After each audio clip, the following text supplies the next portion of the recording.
Oke, Assalamualaikum warahmatullahi wabarakatuh, teman-teman dimanapun teman-teman berada. Apa kabarnya? Mudah-mudahan sehat selalu dalam lindungan Allah Subhanahu Wa Taala. Jumpa lagi kita di kelas semantik setiap hari Rabu jam 19.30 waktu Indonesia Barat di akun Tadabbur Institute. Bagi teman-teman yang mungkin belum tahu bahwasanya Tadabbur Institute ini mengadakan pembelajaran bahasa Arab rutin setiap Senin sampai Rabu. Jadwalnya apa? Senin jadwalnya Nahwu, Selasa jadwalnya Sorof, dan Rabu malam hari ini jadwalnya adalah semantik. Nah, mungkin teman-teman ada yang asing dengan kata-kata semantik. Semantik itu intinya adalah ilmu yang mempelajari tentang makna dari sebuah teks kebahasaan, gitu ya. Nah, kita pun sering keliru dalam mendefinisikan bahasa. Kita kan sering ya di masyarakat, ya kita ngelihat di sosial media, di TikTok, gitu ya. Kita melihat orang, ini ada ustadz ngomong bahasa semut, ya. Nah, itu keliru. Kenapa keliru? Karena semut tidak berbahasa. Oke. Nah, ini yang perlu kita pahami. Bahasa itu hanya dimiliki oleh manusia. Selain manusia, mereka tidak memiliki bahasa. Loh, kalau gitu tidak interaksi. Interaksi ya, mereka berkomunikasi. Cuman komunikasi mereka tidak menggunakan bahasa. Semut berkomunikasi gak dengan semut lainnya? Berkomunikasi, tapi tidak dengan bahasa. Burung berkomunikasi nggak dengan burung yang lain? Berkomunikasi, tapi tidak dengan bahasa. Oke? Nah, kalau bahasa hanya dimiliki oleh manusia, itu definisi bahasa ya. Jadi nggak ada tuh bahasa burung, ya, bahasa buaya, bahasa bahasa apa lagi? Semut ya, yang akhir-akhir ini viral tuh nggak ada. Oke, seperti itu. Itu definisi dari bahasa. Nah, semantik adalah menggali makna dari teks-teks bahasa. Nah, kita belajar semantik, tentunya yang akan kita pelajari adalah semantik bahasa Arab. Kenapa? Ya karena Al-Quran menggunakan bahasa Arab. Ya, diturunkannya Al-Quran berbahasa Arab agar apa? Agar kita dapat memahaminya menggunakan kaidah-kaidah bahasa Arab. Oke, jadi kata-kata dalam Al-Quran itu jangan diartikan dengan bahasa kita sendiri, gitu. Harus diartikan menggunakan bahasa Arab. Ya, kalau Allah bilang apa misalkan ajal, ya udah artikan ajal itu dalam bahasa Arab artinya apa. Kalau Allah bilang lagi di ayat lain maut, ya udah artikan maut itu artinya apa. Nah, kalau Allah bilang satu ajal satu maut, artinya ada perbedaan. Ya kan, seperti itu. Nah, itulah yang mendasari kita di Tadabbur Institute mengadakan kelas semantik. Oke. Jadi bagi teman-teman yang belum follow, silakan di-follow ya, dan sesaat lagi kita akan mulai pembahasan tentang qada, qadar, dan takdir. Dan yang paling penting adalah menjawab pertanyaan dari judul di atas. Benarkah semua sudah ditetapkan oleh Allah Subhanahu wa taala? Nah, saya yakin materi ini atau judul kita yang akan kita bahas malam hari ini adalah materi atau pembahasan yang sudah diperdebatkan ribuan tahun. Ya, kita ini semua ini sudah ditetapkan atau belum gitu ya. Lah, kalau orang tiba-tiba gantung diri misalkan, nah itu masa sudah ditetapkan sama Allah gitu? Ya kan, apa yang terjadi sudah ditetapkan sama Allah, berarti orang gantung diri sudah ditetapkan sama Allah kan? Ya kan? Loh, masa gantung diri boleh nggak sama Tuhan? Nggak boleh. Loh, masa Tuhan menetapkan sesuatu yang dia sendiri ngelarang? Nah, ini menjadi permasalahan. Oke, selalu menjadi permasalahan yang seperti ini. Ya, kita berbisnis, kita bangkrut, ya kan? Oh enggak, ini memang sudah Allah tetapkan kita bangkrut. Lah, memangnya Allah menginginkan kita bangkrut? Atau jangan-jangan salah kita sendiri kita bangkrut? Ya, ini selalu menjadi perdebatan. Oke, oleh sebab itu, karena selalu menjadi perdebatan, izinkan saya membahasnya dari sisi semantik. Terlebih, ya, kalau rukun iman yang lain itu kan nggak ada perdebatan gitu ya. Iman pada Allah, iman kepada malaikat, iman kepada kitab, iman kepada para nabi, iman kepada hari kiamat. Ini nggak ada perdebatan. Begitu masuk rukun iman ke-6, ini jadi perdebatan. Ya, Orang-orang rasionalis mana mau percaya kayak gini-gini gitu. Apa sih? Ya kau itu terlambat karena kau sendiri, bukan karena Allah gitu ya. Kita terlambat ngantor, telat terus tiap hari datang. Ya sampai kantor, oh ya Allah Pak Bos, mohon maaf nih qadarullah. Salahin Allah gitu. Nah ini kan jadi permasalahan gitu. Bahkan menjadi potensi untuk umat nih bertikai gitu ya. Umat nih bertikai seperti. Oke, langsung aja ya teman-teman, kita masuk ke pembahasan kita pada malam hari ini. Langsung kita ke slide-nya. Jadi pembahasan kita di semantik ke-13 ini saya fokus membahas tentang kosakata takdir ya. Takdir. Teman-teman taunya kan kosakatanya takdir gitu. Oke, sekarang bagaimana pemahaman kita? Ini penting ya, untuk mengetahui dulu bagaimana pemahaman kita sehingga nanti kita bisa mengcompare dengan informasi dari Al-Qur'an. Oke? Sebagaimana kita diajarkan kecil-kecil dulu gitu ya, bahkan sampai sekarang, takdir adalah ketetapan Allah atas apa segala yang terjadi. Kira-kira begini nggak pemahaman teman-teman? Coba konfirmasi di kolom komentar. Kira-kira pemahaman teman-teman seperti ini atau tidak? Ayo, saya butuh konfirmasi teman-teman. Biar klaim yang saya buat ini tidak menyalahi faktanya gitu. Benar nggak teman-teman? Kita semua umat Islam meyakini ya, rukun iman yang keenam, takdir adalah ketetapan Allah atas apa segala yang terjadi. Benar seperti ini atau enggak teman-teman? Benar ya? Kalau tidak tuh saya malah aneh gitu ya. Karena kita tidak pernah diajarkan sebaliknya. Kita hanya diajarkan ini. Takdir adalah ketetapan Allah atas segala yang terjadi. Benar ya teman-teman ya? Oke ya, teman-teman sudah mengkonfirmasi ya bahwasannya memang yang diajarkan kepada kita ya ini gitu. Ya kan? Iman kepada segala apapun yang terjadi di alam semesta karena semuanya sudah ditetapkan Allah. Ya. Bahkan rukun iman, bahkan takdir ini masuk dalam rukun iman, yaitu rukun iman yang keenam ya. Rukun iman yang keenam. Artinya takdir ini merupakan konsep yang sangat fundamental dalam Islam. Ya. Tidak percaya dengan takdir, artinya imannya gugur. Ya, ini kita selalu ditekankan seperti itu. Bahkan di satu pengajian itu, ya saya pernah melihat tuh, ya, kita malam hari ini, kata ustadznya nih ya, malam hari ini kita akan belajar tentang takdir. Jadi segala sesuatu di alam semesta yang terjadi ini sudah ditetapkan sama Allah. Nah itu, bapak-bapak yang ngantuk tuh, yang barusan nguap itu sudah tercatat di Lauh Mahfuz. Nah, ya, aduh, sorry ya. Sorry, saya berusaha untuk netral malam hari ini ya. Saya berusaha untuk tidak tertawa gitu ya. Ya, tapi kalau saya tertawa ya dimaafkan aja. Oke, dari mana rujukannya? Dari mana rujukan tentang rukun iman yang keenam ini? Ya, sejauh yang saya perhatikan dalam Al-Quran, itu nggak ada. Gitu. Ya. Al-Quran nggak pernah ngomong apa-apa tentang konsep ini, secara konsep ya. Nah, kalau kata-katanya, qadha, qadar, takdir tentu ada dalam Al-Quran. Tetapi kata-kata itu dimaknai sebagai konsep yang ini nih. Ini nggak ada dalam Al-Quran. Ya, baik yang eksplisit ataupun yang implisit itu nggak ada. Oke. Jadi kalau rukun iman kita ada 6 ya, itu 5 poin awal ada. 5 poin awal ada ya. Saya coba tunjukkan ya. 5 poin awalnya ada. Ya.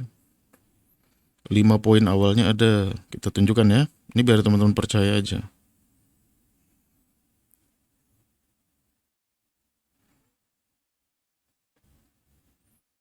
Oke. Nah, kita rujuk ke surat An-Nisa aja lah misalkan ya. Mudah-mudahan kebaca ya di screen teman-teman. Baca nggak sih? Kebaca. Ya. Oke. Coba kita lihat ke surat An-Nisa ayat 136 ya. Ya ayyuhalladzina amanu aminu billah wa rusulihi wal kitab alladzi nazzala ala rusulihi wal kitab alladzi anzala min qabl. Oke, perhatikan di poin setelahnya.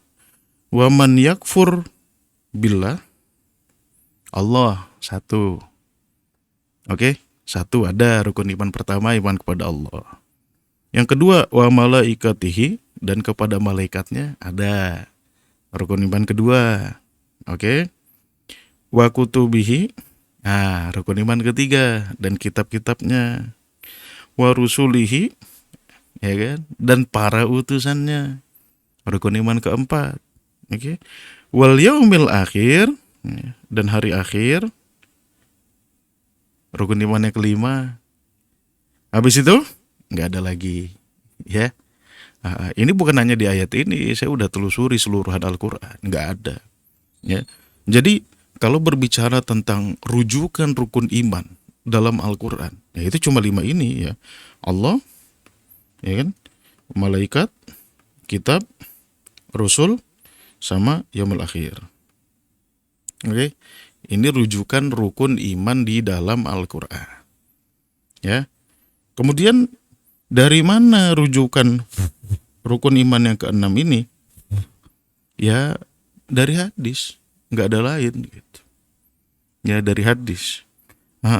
Tetapi anehnya di dalam hadis itu matannya menyebutkan qadar, ya, bahkan tidak menyebutkan qada gitu.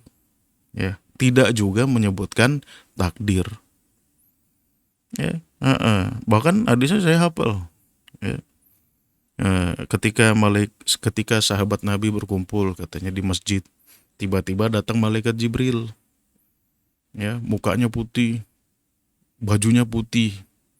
Ya, seakan-akan dia datang dari jauh tapi tak nampak tanda dia tuh kecapean gitu. Ya. Pokoknya teman-teman jangan mengklaim saya nggak tahu hadis-hadisnya, saya tahu. Ya, saya ngerti. Bahkan mungkin saya hafal gitu. Mungkin saya hafal. Kemudian Nabi duduk berdua sama malaikat Jibril, ya, lutut ketemu lutut lah bahasanya gitu ya. Kemudian Nabi ditanya, ya, apa pertanyaan malaikat Jibril kepada Nabi? Akhbirni anil Islam pertama. Ya, jadi aneh nih, maksudnya gini ya, malaikat Jibril itu kan fungsinya atau kerjaannya nyampaikan wahyu kepada Nabi. Tiba-tiba di momen ini malaikat Jibril malah nginterview Nabi. Ini kan aneh ya. Ya, kalau yang kita tahu, sirah-sirah yang kita tahu ya udah, ya kan. Malaikat Jibril datang pada Nabi di Gua Hira, nyampaikan ayat, pulang.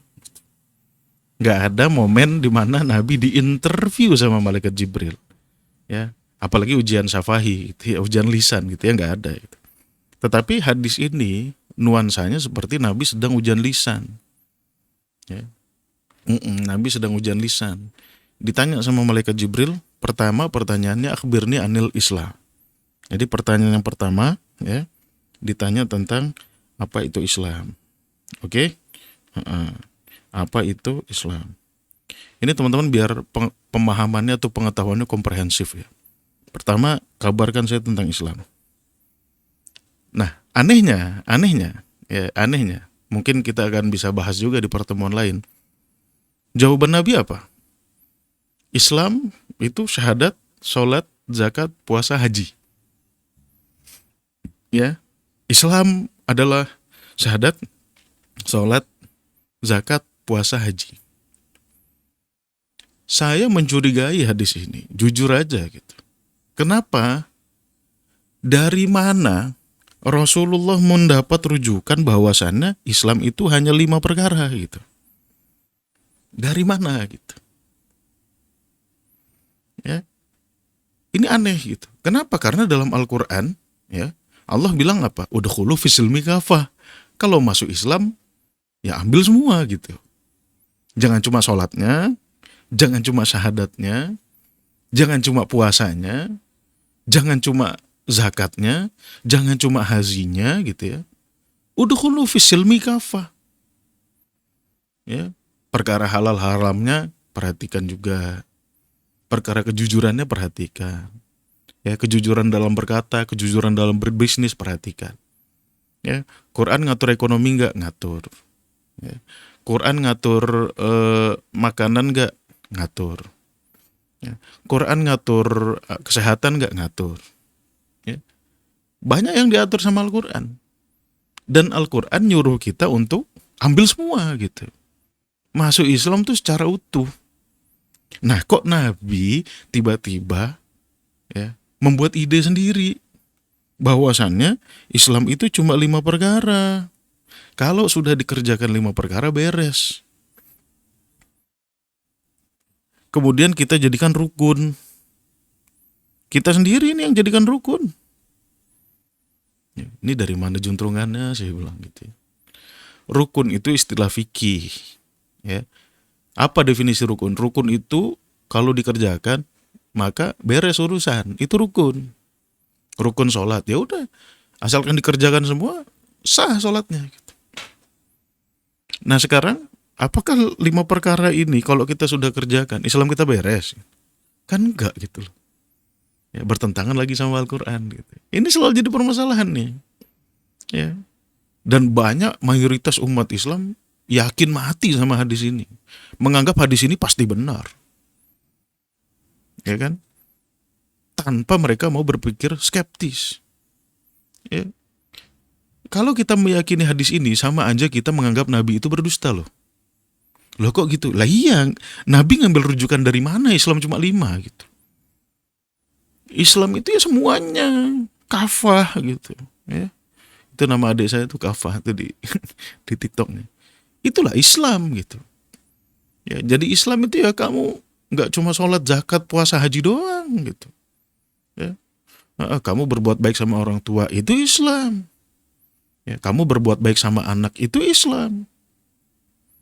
Ya, kamu beramal soleh, itu Islam gitu.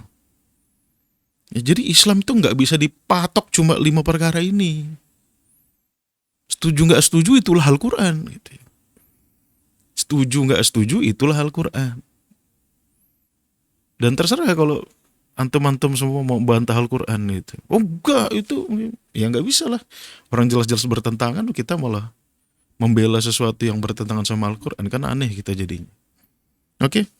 Nah kemudian setelah bertanya tentang Islam, ya, Malaikat Jibril nanya lagi, apa itu iman? Mahwal iman. Akhbirni anil iman. Gitu ya. Kemudian Rasulullah menjawab 6 perkara iman. 1-5 gak ada masalah, karena gak bertentangan sama Al-Quran. Ya, saya sudah tunjukkan ayatnya tadi. Nah tetapi rukun iman yang ke-6, ya, apa redaksinya? Ya, watu mina bil qadar. Ini redaksi hadisnya nih, bahasa Arabnya. Watu mina bil qadar khairihi wa syarrihi. Ya. Nanti teman-teman boleh dicek. Watu mina bil qadari khairihi wa syarrihi. Ini redaksinya. Apa artinya? Artinya, dan kalian beriman, ya rukun iman ke-6 adalah beriman kepada qadar. Nah, jadi di dalam hadis itu yang disebutkan adalah qadar gitu. Apa? Baik dan buruknya. Ya, ini matannya gitu. Nanti boleh teman-teman cross check lagi. Ya. Nah, sekarang kalau kita buka misalkan surat An-Nisa, ya, ayat 79. Ma asobaka min hasanatin faminallah. Apa yang datang kepadamu, ya, dan itu baik, datangnya dari Allah. Wa ma asobaka min sahiatin famin nafsik. Ya. Nah, coba kita rujuk ya ke surat An-Nisa itu. Ma asobaka min hasanatin, ya. Nah, coba teman-teman lihat ya. Yang menimpamu dan itu baik, datangnya dari Allah. dan yang menimpamu dan itu buruk, itu salahmu sendiri. Gitu. Ya, ini sih nggak usah pinter-pinter lah memahami hadis ini gitu ya. Nggak usah pinter-pinter mengetahui hadis ini tuh jelas bertentangan sama Al-Quran. Nggak perlu pinter gitu. Nggak perlu S2, S3 tafsir gitu. Teman-teman sudah bisa melihat dengan gamblang, dengan jelas. Ya. Ma asoba min musibatin fil ardi wala fi anfusikum. Ya kan? Wa ma asobakum min musibatin fabima kasabat aidikum wa ya'fu an kasir. Ya. Jadi banyak ayat Al-Quran yang justru menegasikan hadis ini. Hadis ini dikatakan atau mengatakan bahwasannya yang baik dari Allah, yang buruk pun dari Allah. Ini kan bikin pusing ya. Masa iya Tuhan ngasih kita yang buruk gitu kan. Sedangkan kalau kita bandingkan informasinya sama Al-Quran, itu jelas sekali Quran itu. Ya, ma asobaka min hasanatin famin Allah. Yang datang kepadamu dan itu baik, itu dari Allah. Dan yang datang kepadamu dan itu buruk, pasti salahmu sendiri gitu. Ya kan? Nah, salahmu sendiri ini teman-teman harus pintar juga gitu. Jangan dalam arti, wah ini kan kalau saya ketabrak orang ini kan bukan salah saya gitu. Lah enggak, maksud Tuhan tuh salahmu ya baik kau sendiri mengenai dirimu atau kau salah mengenai orang lain gitu. Ya. Nah ini udah jelas banget gitu ayat-ayat kayak gini tuh. Fabima kasabat aidikum. Ayat lainnya misalkan. Ya, ma asobakum min musibatin fabima kasabat aidikum. Ya, sesuatu yang buruk-buruk ya datang kepada dirimu itu karena dirimu sendiri. Ini kata Tuhan, bukan kata saya. Ya, ini kenapa kita verifikasi di awal ya, nggak tahu ya. Nah, pokoknya intinya hadisnya seperti ini gitu. Wa tu'minu bil qadar khairihi wa syarrihi. Kita beriman kepada qadar ya kan, baik dan buruknya. Oke? Rujukannya dari hadis adalah qadar gitu ya.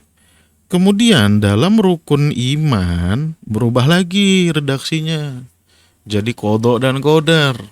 Ya, dimasukkanlah unsur qadha. Oke? Ya mungkin ada di hadis lainnya, cuman hadis itu terpisah. Oke? Nah, di majelis-majelis kita diajarkannya takdir. Ya, ini apa nggak bingung kita?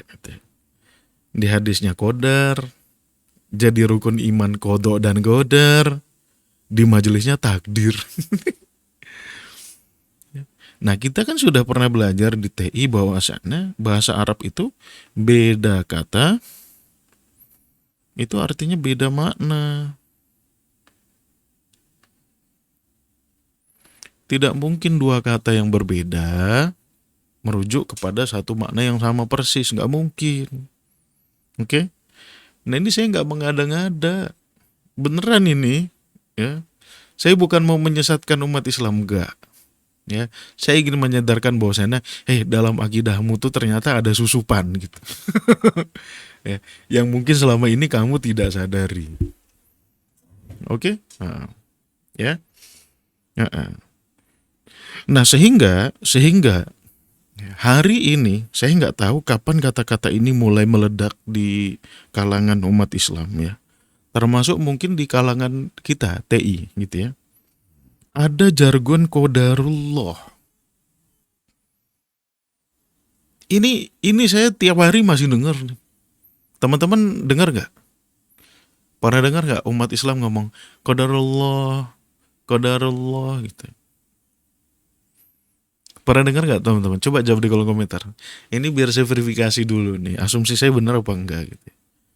Pernah dengar nggak orang-orang siapa gitu yang bilang, qadarullah loh ya Allah, qadarullah. Pernah ya? Saya pelaku Pak Irsa. Dari kemarin pelaku mulu Pak Irsa.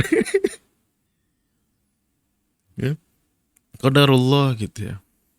Nah itu sebetulnya merujuk kepada yaitu tadi makna takdir itu gitu ya. Kenapa dia mengatakan qadarullah? Karena bagi dia nggak ada yang kebetulan. Kenapa? Karena semuanya sudah ditetapkan Allah. Ya, bagi dia tidak ada yang kebetulan. Nah ini kan bikin tambah pusing lagi gitu kan. Gimana di dunia ini nggak ada yang kebetulan gitu. Oh, dunia ini penuh dengan kebetulan gitu ya. Nah akhirnya ini bikin pusing. Finally ini bikin pusing. Ya, saya bisnis qadarullah bangkrut. Saya ketawa lagi ya. Saya bisnis qadarullah bangkrut gitu. Jadi kenapa kamu bangkrut? Gitu. Ya itu kan sudah takdir Allah aku bangkrut. Kamu nggak bisa nyalain saya. Dia seakan-akan mau ngomongin gitu. Bahkan yang baru viral beberapa bulan lalu, ya kan, di pesantren apa tuh? Saya lupa nama pesantrennya. Pokoknya Jawa Timur tuh yang kemarin tuh, ya kan? Bangunan rubuh. Kenapa bangunan rubuh? Karena ya kualitas bangunan tidak sesuai.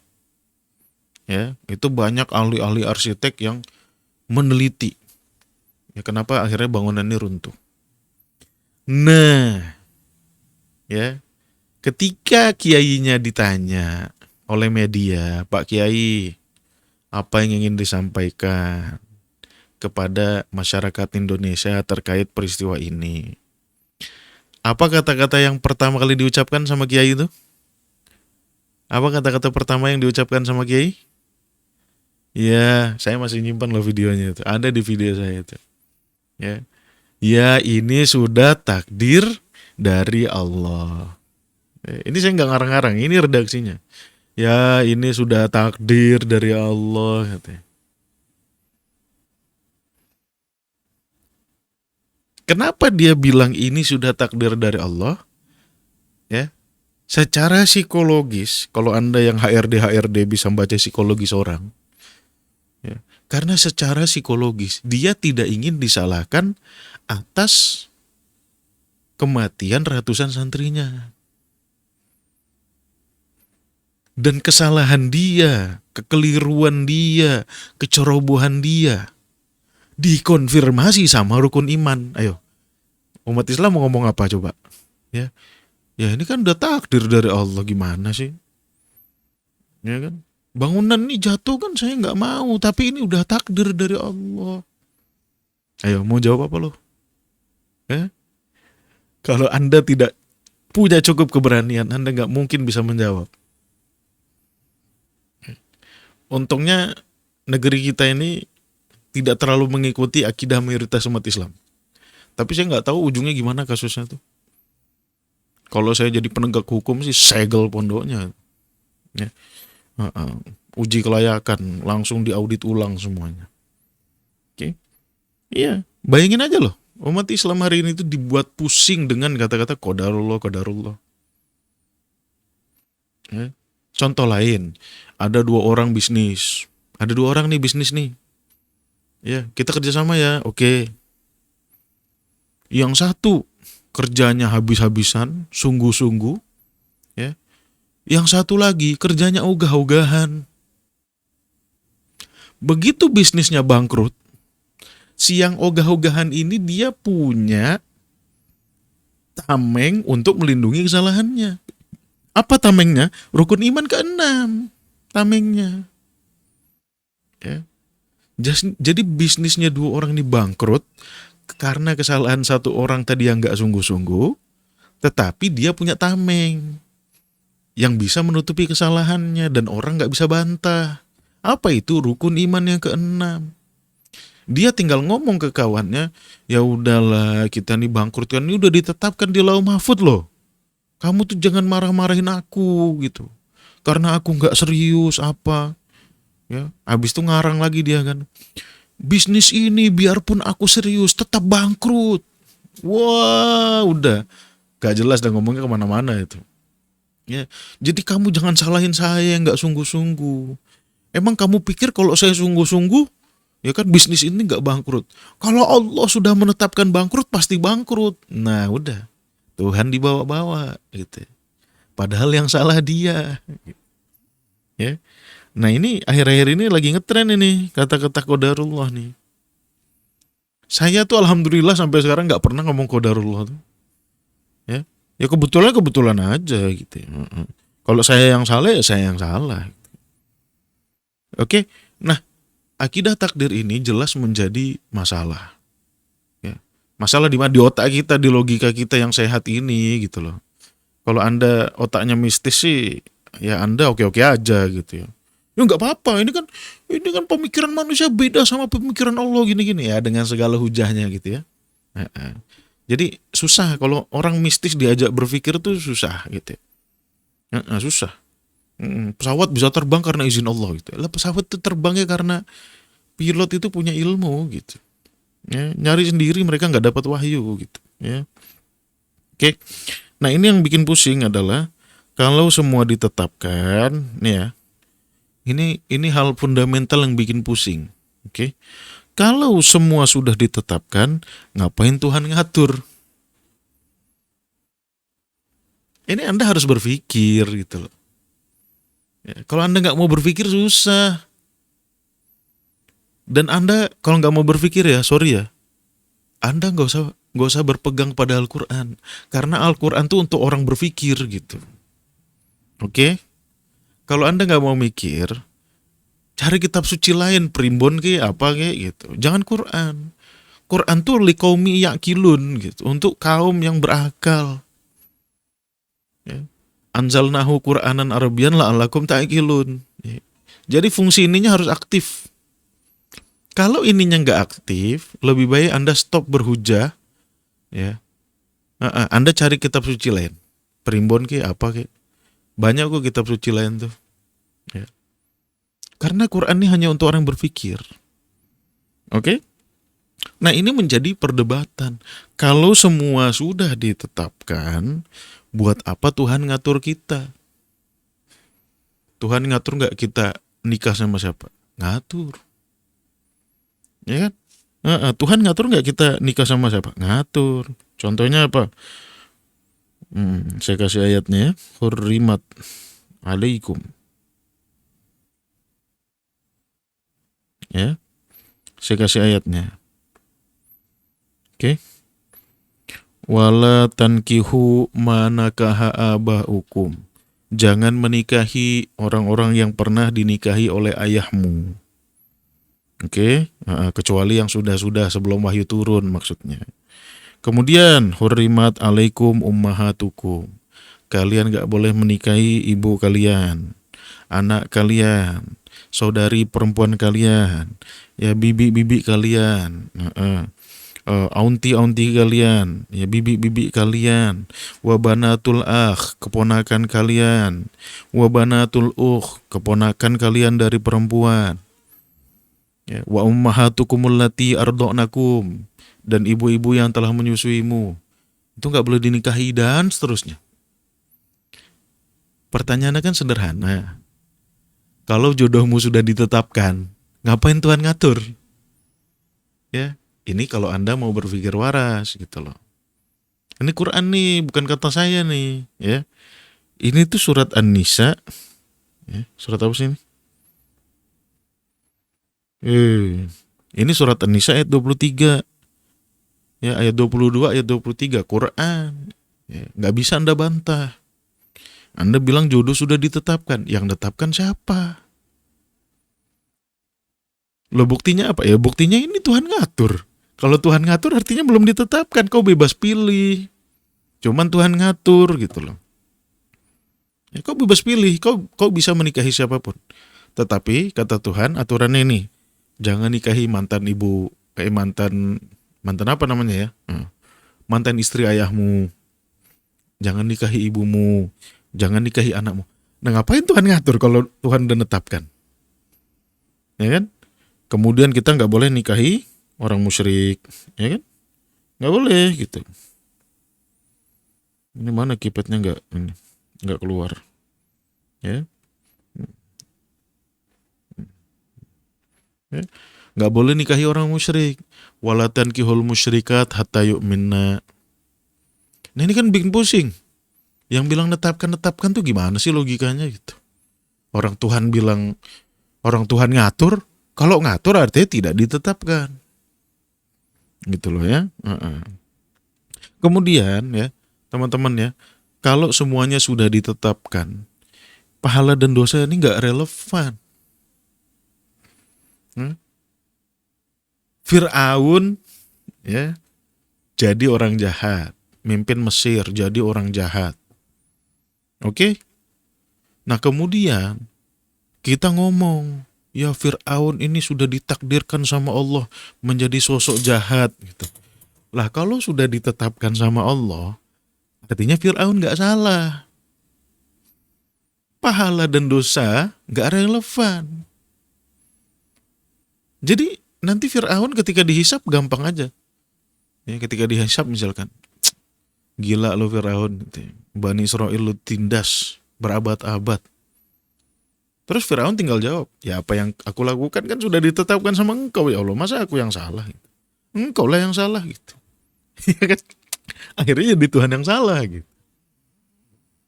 Ya.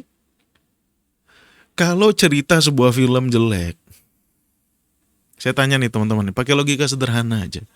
Kalau cerita sebuah film jelek, ya dijual di bioskop nggak laku, rugi. Yang salah artisnya atau sutradaranya? Saya tanya teman-teman. Coba jawab di kolom komentar. Kalau ada film jelek, ya nggak laku, rugi, ya itu yang salah sutradara atau pemainnya? Sutradaranya atau pemainnya teman-teman? Atau artisnya? Kok ada yang bilang artisnya coba? Pemainnya. Ada yang bilang salah pemainnya. Yang nentukan pemain siapa? Sutradara. Ini gimana sih? Ya. Kalau cerita film jelek, itu yang salah sutradara. Ya, rugi, itu yang salah sutradara. Ya, kalau dilihat dari sisi filmnya. Kalau di luar film itu kayak siapa tuh yang kemarin tuh? Aneh banget, yang nonton cuma 1.000. Ya. Itu salah sutradaranya. Jadi kalau Fir'aun jahat, kalau pakai akidah umat Islam nih, yang salah jadinya Allah gitu. Ya, Allah lah yang membuat keturunan Bani Israel yang tinggal di bawah tirani Fir'aun menderita berabad-abad. Ya, ini kalau Anda mau berpikir waras. Kalau Anda selamanya nolak gitu ya, nggak mau berpikir logis, nggak mau pakai akal sehat, susah. Ya, Anda cari ustadz yang sejalan aja gitu. Kalau pengajian ini khusus bagi mereka yang mau berpikir, ya, yang masih mau waras, yang masih mau hidup tenang gitu ya. Kalau orang yang nggak mau berpikir logis itu hidupnya nggak tenang dia. Gitu. Ya, lihat aja gitu. Minum oli. Yo, minum oli. Kemarin tuh saya dapat video tuh di grup T itu. Ini minum oli ini bisa nyembuhkan segala penyakit. Yang penting sebelum minum baca bismillah. Ya, itu nggak tenang hidupnya orang-orang nggak logis tuh. Ya kalau orang-orang logis tenang hidupnya. Oli ya buat motor gitu ya. Jangan diminum. Ya, besoknya sakit perut masuk rumah sakit. Ya. Padahal aku udah baca bismillah. Lah bismillah lagi jadi mantra. Tuhan lagi yang salah, qadarullah. Ya qadarullah memang begitu. Allah lagi yang salah gitu. Jadi taubatlah Anda yang sering bilang qadarullah, qadarullah. Anda betul-betul lagi nyalain Tuhan, cuman Anda nggak sadar aja. Ya, surga dan neraka pun nggak relevan.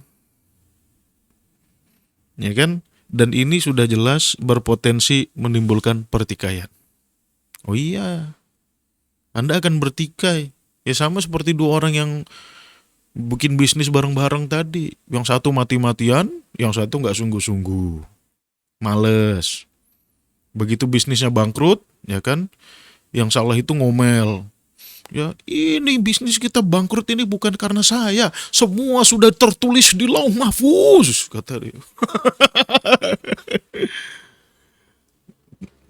Nah, nanti saya udah selesai nulis buku baru, judulnya Kabut Akidah gitu. Nah, jadi pembahasan di situ ada 3, salah satunya tuh tentang akidah takdir. Saya breakdown secara lengkap gitu. Nanti tungguin aja tanggal rilisnya. Udah selesai. Baru hari ini saya selesaikan skripnya itu. Kabut Akidah. Ya. Ya, ini yang menyelimuti pemikiran kita gitu ya. Oke, ini baru mukadimah ya. Gak apa, makanya saya bilang malam ini kayaknya cukup panjang. Oke, nah sekarang gini ya teman-teman ya. Kita itu kan selalu berharap petunjuk dari Tuhan gitu ya. Dan kita selalu ingin menjadi orang yang patuh dengan Tuhan. Dan kita mempunyai perspektif bahwasannya apapun yang Tuhan katakan itu adalah kebenaran. Tidak mungkin menjerumuskan kita kepada kezaliman, bahkan kebodohan gitu, nggak mungkin gitu. Nah sekarang kita menganggap akidah takdir ini dari Tuhan. Tetapi faktanya di lapangan tidak demikian. Nah ini kan kita harus berpikir ulang, benar nggak Tuhan ngajarin gini? Atau jangan-jangan takdir ini hanya buat-buatan kita. Mohon maaf ya. Mohon maaf gitu ya. Mohon maaf kepada seluruh umat Islam yang sudah meyakini takdir dari kecil. Ya. Nah, saya harus mengatakan ini. Oke. Hal-hal yang kayak gini ini nggak bisa dijawab pakai kebijaksanaan, nggak bisa. Nggak bisa. Ya kita bijaksana aja lah, nggak bisa. Ini tuh ngomongin real or not real. Ya. Ini tuh ngomongin benar atau salah. 1+1, ya itu nggak bisa kita jawab, ya kita jawabnya bijaksana aja lah, 3 boleh lah. Nggak bisa gitu. Ini nggak bisa dijawab pakai kebijaksanaan. Ini harus dijawab dengan benar atau salah. Real or not real. Ya. Dan fakta yang membuktikan nanti. Ya. Bukan keyakinanmu gitu. Makanya saya suka banget quote dari Rio Hasan tuh ya. Percaya kepada kepercayaan. Ya, umat Islam mau diklaim jadi umat yang percaya kepada kepercayaan. Ya kan enggak. Kita kan umat Islam percaya kepada kebenaran, hak gitu ya. Nah, maka ya kita harus mencari. Oke. Seperti biasa teman-teman ya, kajian semantik selalu mulai dengan makna dasar. Oke. Jadi kalau ada 3 kosakata yang kita bahas, kodo, kodar, dan takdir. Ya, kodo ini sendiri, sedangkan kodar dan takdir itu berasal dari vokal dasar yang sama, akar kata yang sama. Kodo itu akar katanya kodo ya. Sedangkan kodar sama takdir itu akar katanya adalah kof, dal, ro. Oke. Apa artinya kodo ya? Ini artinya nih, silakan di screenshot nih. Ya. Arti dari kodo ya, makna dasar dari kodo ya adalah menyelesaikan sesuatu dengan perkataan ataupun dengan perbuatan. Oke. Ini makna dasar dari kodo. Ya, silakan di screenshot boleh. Oke. Penyelesaian sesuatu dengan perkataan ini jadinya adalah penetapan. Right? Ketetapan hakim. Makanya hakim ya, atau yang yang mengurus di pengadilan itu juga disebut dengan al-qodi atau qodin gitu ya. Karena dia tugasnya adalah menyelesaikan perkara dengan perkataannya. Ya. Sengketa tanah diselesaikan sama qodi gitu ya. Tapi bukan dia yang menyelesaikan nanti surat-suratnya, yang penting dia selesaikan sengketanya dengan keputusan dia gitu ya. Ada lagi yang penyelesaian dengan perbuatan ya. Kalau yang tadi misalkan ya, wa qada rabbuka alla ta'budu illa iya. Nah, itu Allah menyelesaikan aturan manusia dengan perkataan, atau bisa juga dikatakan sebagai perintah gitu ya. Ketetapan dalam bentuk perintah. Wa qada rabbuka, dan Tuhanmu, ya kalau diterjemahkan diartikan memerintahkan. Sebetulnya yang lebih tepat adalah menetapkan. Dan Tuhanmu telah menetapkan agar jangan menyembah selain Allah dan wabil walidaini ihsana, dan berbuat baik pada orang tua. Berbuat baik kepada orang tua tuh butuh argumen Tuhan loh. Karena yang orang tuanya durjana, anak tuh tidak punya alasan logis untuk menghormatinya gitu. Lu udah bikin gue enak-enak gitu, gue lahir ditelantarin, lu berbuat jahat sama gue. Gak ada alasan logis anak untuk berbakti kepada orang tua yang durjana. Makanya perlu argumen Tuhan, perlu penetapan dari Tuhan. Itulah makna dari Qadha rabbuka alla ta'budu illa iyyah wa bil walidaini ihsana. Ya, perlu argumen Tuhan gitu. Kalau kita kan selalu berpikir logis gitu ya. Nah, kalau orang tua durjana kan di mana logikanya? Dia udah menyiksa gua habis-habisan gitu sebagai anak, dieksploitasi mati-matian. Kok harus berbuat baik? Gak ketemu logikanya gitu. Tetapi ya bagaimanapun juga ada jasa dari orang tua. Memang kau lahir itu inisiatif dari mereka gitu. Tetapi yang merawatmu gitu, yang tidak menelantarkanmu ya walaupun dijahatin itu orang tuamu seperti. Oke. Nah, maka di sini Tuhan menetapkan. Oke. Kemudian penyelesaian melalui perbuatan apa? Sholat contohnya tuh ya. Sholat Jumat. Fa idza qudiyatis sholah. Ya, ini kan ada kata-kata qadha ya, qudiyatis sholah. Kalau sholat sudah selesai dilaksanakan ya. Apa kata Allah? Fantashiru fil ardi. Bertebaran di muka bumi. Jangan ngendon doang di masjid, ya. Yang buka toko ya buka lagi habis Jumatan. Yang narik Gojek ya narik lagi habis Jumatan, ya. Jangan ngendon di masjid, nunggu rezeki turun dari langit, nggak ada. Tuhan nggak pernah nyuruh kayak gitu. Ya, itu qadha. Jadi qadha itu artinya penyelesaian sesuatu dengan perkataan atau perbuatan. Oke. Itu that's it gitu. Qadha itu tidak ada yang bermakna seperti apa yang kita yakini. Ya. Keyakinan kita qadha kan apa ya, ketetapan Allah yang belum terjadi gitu ya. Bener nggak Yang qadha itu artinya ketetapan Allah yang belum terjadi, bener nggak? Kita dulu diajarin tuh. Qadha itu ketetapan yang belum terjadi, qadar itu yang udah terjadi kan. Makanya orang-orang yang udah terjadi itu pada bilang qadarullah gitu kan. Iya kan? Nah, ini nggak ada definisi kayak gini dalam Quran nih, baik eksplisit maupun implisit, nggak ada. Qadha ya di Quran ya muter-muter artinya ini gitu, sesuai dengan makna harfiahnya, gitu ya. Oke. Kemudian kata qadar, ya, kalau nanya referensi nggak usah buka kamus yang hebat-hebat, buka kamus standar tuh maknanya ini. Oke. Kemudian kata qadaro, ya, qadar itu artinya adalah mengukur sesuatu, ngukur, ya. Makanya qadar itu artinya ukuran, ya. Qadar itu artinya ukuran. Kita adopsi ke dalam bahasa Indonesia menjadi qadar. Udah bener, bahasa Indonesia udah bener gitu. Ya. Ini kadarnya berapa karat nih emas nih? 24 karat. Itu udah bener tuh. Ya. Nah, tapi kita ngarang-ngarang konsep sendiri. Nah, ini yang masalah nih. Ya. Udah bener dah. Kita ngadopsi jadi kadar itu dari kata qadar itu udah bener. Ya, mengukur sesuatu baik secara kualitatif ataupun baik secara kualitas ataupun kuantitas. Oke. Dari kualitas kita mengestimasi. Ya, contohnya ayat ini nih, surat apa nih? 22 ayat 74. Ya. Wa ma qadarullah haqqa qadrihi. Jangan tanya rujukan-rujukan, nih ulama nggak ada yang ngomong kayak gini. Ya, baru saya. Setahu saya gitu. Ya. Ma qadarullah haqqa qadrihi. Mereka tidak mengukur kemampuan Allah. Nah, ini makna qadar gitu. Ya. Buka aja tuh Quran kalian tuh masing-masing. Artinya itu. Ya. Mereka terlalu nganggap remeh Allah, kemudian Allah bilang ma qadarullah, ma di sini kan ma nafyin ya. Mereka tidak mengukur kualitas,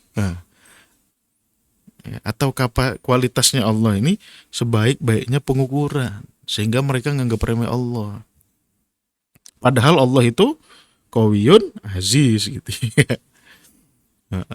Oke, ini qadar dalam makna estimasi atau pengukuran kualitas. Ya, ada lagi pengukuran kuantitas. Ya, contohnya di ayat ini nih. Ani'mal sabiqat wa qaddir fisirdi. Ya, disuruh ngukur apa tuh? ya besi ya. Ini kan ayat tentang apa namanya besi gitu ya. Bagaimana kita pandai besi itu mengukur ya kuantitas dari besi sehingga bisa dijadikan macam-macam alat. Oke, ini menggunakan kata kodaro gitu. Ya, artinya apa? Ngukur secara kuantitas. Ya, kalau ini kan Allah ya tidak bisa diukur secara kuantitas. Allah nggak punya fisik. Gitu. Ukurannya kualitas. Ya. Nah ini real ada dalam Quran gitu. Oke. Nah jadi itu makna dasar dari kedua kata ini.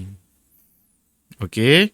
Kodo ya artinya menyelesaikan sesuatu dengan perkataan, sedangkan kodar artinya mengukur sesuatu baik secara kualitas maupun kuantitas. Oke ya, clear ya sampai sini ya. Nah, sekarang kita contoh kodo dalam Al-Quran misalkan ya. Nah, ini saya kasih contoh ayat yang tricky. Ini akan menentukan pola pikir kita mistis atau logis. Oke. Sebetulnya pola pikir mistis atau logis itu akar katanya apa sih? Mistis itu dari mistik gitu ya. Mistik itu ya ada kaitannya sama mitologi. Sedangkan logis itu dari kata logos. Logos itu artinya pengetahuan gitu loh. Jadi berpikir logis itu artinya berpikir berdasarkan pengetahuan.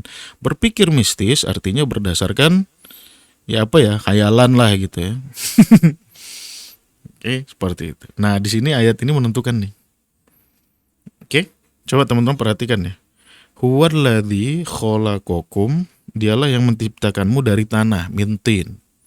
Oke.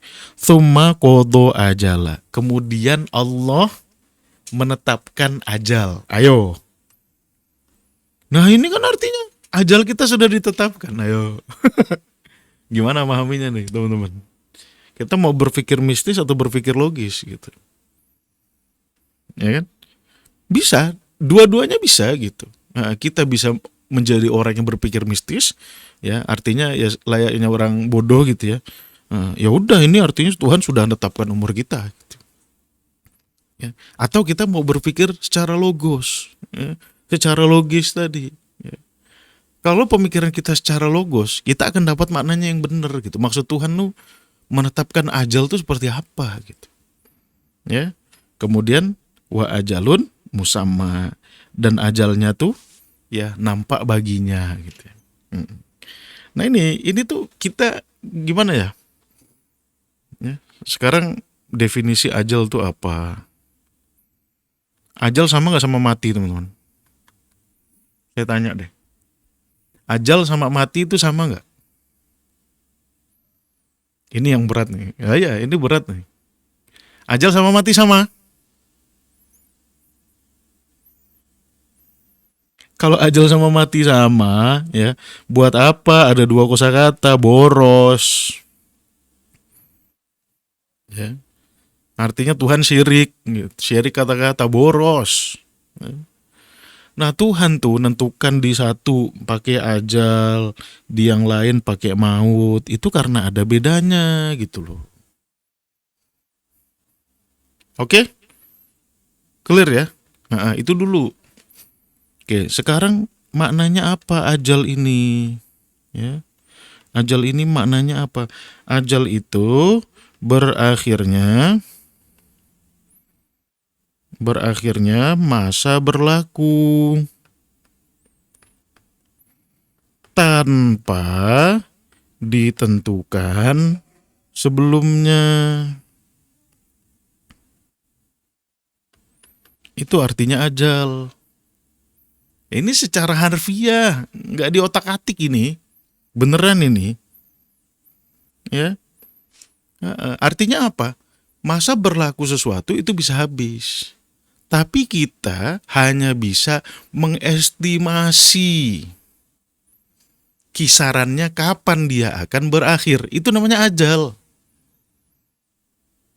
Ajal itu contoh ya, saya beli lampu, ya. Kata pabrik, lampu ini akan mati setelah 2000 jam nyala. Itu namanya ajal. Apakah setelah 2000 jam nyala ini masih hidup? Ada kemungkinan. Karena estimasi manusia. Ya, itu namanya ajal. Atau bisakah sebelum 2000 jam mati? Bisa juga. Gitu loh. Itu namanya ajal. Pokoknya dia berakhir masa berlakunya. Tetapi penentuannya itu tidak pasti. Jadi yang Allah maksud di sini itu bukan umurmu, tetapi harapan usia hidupmu itu yang ditentukan. Itu sih kita manusia udah bisa mengetahui. Ya. Harapan usia hidup kita sampai mana kita berakhir nanti, ya itu nggak pernah Tuhan nggak pernah menentukan satu titik tak gitu kamu akan mati di sini, nggak ada. Cuman Tuhan tahu manusia itu punya ajalnya, punya harapan usia hidupnya. Sekarang kita udah peralatan udah canggih, ilmu teknologi udah modern. Kita tahu harapan hidup kita 125 tahun. Bisa lebih, bisa kurang. Kebanyakan kurang. Tetapi secara potensi 125 tahun. Dari mana bacanya? Ya, inilah fungsinya kita ikro alam semesta tuh. Nggak cuma ikro Quran ya. Karena setelah penelitian, ini kata Ryu Hasan ya. Kalau ini saya harus merujuk kepada Ryu Hasan. Ya, maksudnya harus merujuk kepada orang yang tahu gitu. Setelah 125 tahun, sel-sel tubuh kita, ya, sel-sel tubuh kita berhenti meregenerasi. Gimana sih nulisnya? Berhenti regenerasinya. Ya, jadi mungkin kalau kita hidup setelah itu ya nggak lama lagi. Kalau kita hidup sebelum itu atau kita mati sebelum itu gitu ya, itu bisa saja gitu. Tetapi harapan hidupnya ya inilah harapan hidup manusia. Itu yang dimaksud sama ajal. Jadi ajal itu tidak menentukan satu titik poin tertentu, enggak. Makanya Allah bilang wa ajalun musamma. Ajalnya itu diketahui dari tanda-tandanya, dari sima, dari tanda-tanda. Ya, apa tanda-tanda kamu akan berakhir gitu ya. Ada tanda-tandanya gitu loh. Nah, inilah contoh dari qadha. Jadi Anda harus mengetahui ilmu pengetahuan agar Anda dapat memahami Al-Quran dengan tepat. Kalau enggak, Anda akan berakhir menjadi orang berpikir mistis. Wah, hidup kita sudah ditetapkan umurnya.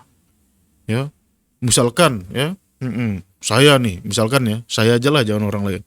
Ini Syarif akan hidup sampai usia 155 tahun. Panjang bener. Ya? Nah, ini kita bisa berpikir mistis. Tenang saja. Kalau Allah belum berkehendak, ya kan, katanya kan, kalau Allah belum berkehendak, ya, biarpun kepala kita copot, ya, masih tetap hidup. Ya. Ini akhirnya pola pikir mistis ini jadinya begini. Ya kan? Kalau orang yang berpikir logis, ya, dia akan memperhatikan. Oh, sekarang darahnya tinggi. Weh, hati-hati. Ini periksa ke dokter. Kalau kata dokter minum obat, minum obat. Ya. Akhirnya dia bisa beramal soleh. Ya, ini kalau orang berpikir logis. Asam uratmu tinggi. Ya, coba tanya dokter. Kalau kata dokter minum obat, ya minum obat. Kalau kata dokter, oh nggak apa-apa, ini air putih aja. Ya udah, banyakin minum air putih. Ya. Nah ini jadinya masyarakat logis gitu. Karena wafatnya atau berakhirnya masa berlaku kita sebagai manusia dapat dilihat dari tanda-tandanya. Oke, seperti itu. Nah ini contoh dari qadha. Ya, jadi jangan kita berpikir mistis. Kalau berpikir mistis, jadilah kita orang berpikir mistis. Makanya Tuhan bilang, wa yahdi mayyasha wa yudhillu mayyasha. kita bisa jadi sesat kalau otak kita mistis. Makanya Tuhan bilang, tak kilun, pakai akal, pakai otak kalau mau memahami Quran. Jangan suka-suka. Gitu. Ya. Nah sekarang kita coba cari contoh qadar dalam Al-Quran ya. Oke, contoh qadar dalam Al-Quran. Alright? Nah, qadar itu ada dua. Ada yang qadar dalam makna kuantitas, yaitu ya perbedaannya itu cuma di kata dalnya doang ya. Kalau qadar dalam makna kuantitas itu menggunakan fathah di dalnya. Ada lagi qadar kualitas. Kalau qadar kualitas ini dalnya sukun gitu ya. Nah ini pentingnya belajar semantik tuh gini-gini. Tahu gak? Minum dulu teman-teman ya. Pokoknya malam ini kayaknya agak panjang. Teman-teman stay tune aja. Contohnya kuantitas seperti apa nih, lihat nih ya. Wa anzalna minas sama ma'an biqadarin, dan kami turunkan dari langit air dengan kuantitas tertentu. Ya, dengan ukuran kuantitas. Ya, fa'askannahu fil ardi, dan kami tetapkan dia di bumi ini. Itu qadar. Oke, pakai fathud dal gitu ya. Ini qadar ya, air qadar gitu. Oke. Artinya kuantitas air yang turun dari langit. Kemudian ada yang kualitas qadrun. Bukan qadarun tetapi qadrun. Contohnya ayat yang tadi, wa ma qadarullah haqqa qadrihi. Ya, ini kan pakai sukun. Kalau yang tadi pakai fathah di atas dal. Nah, perbedaannya yang satu kuantitasnya, yang satu kualitasnya. Dua-duanya sama-sama ukuran maknanya. Ya, dua-duanya sama-sama ukuran. Oke, ini contoh dari kata qadar dalam Al-Quran. Oke. Kemudian sekarang contoh dari takdir. Ya. Tadi kan makna dasarnya mengukur, ya.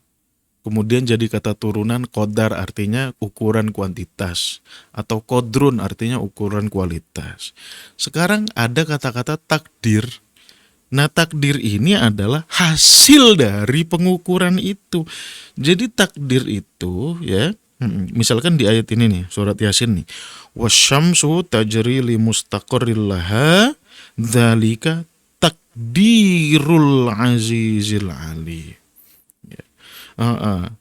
Matahari sudah beredar pada porosnya, itulah hasil pengukurannya Allah gitu, sehingga terjadi keseimbangan. Oke, itu makna dari takdir. Saya dulu ketika di pondok ya, ada ya, kita terbiasa dengan kata-kata takdir. Adanya di mana? Di rapot. At-takdir ya, at-takdirul am misalkan ya. Nilai umum gitu ya. Takdirud darajat ya. Salah pula. Ya, takdir al-am, takdirud darajat. Apa artinya takdirud darajat ya? Ya artinya nilai kita berapa gitu. Ya. Ini adanya di rapot. Ya karena saya dulu di pondok ya rapotnya bahasa Arab gitu. Ya, itu ada takdir ya. Takdiruhu kam gitu. Nah, berapa nilainya gitu. Oke, jadi takdir itu selalu berurusan dengan hasil pengukuran. Ya, hasil pengukuran menghasilkan sesuatu. Oke, jadi jelas sekali ya makna qada, qadar dan takdir.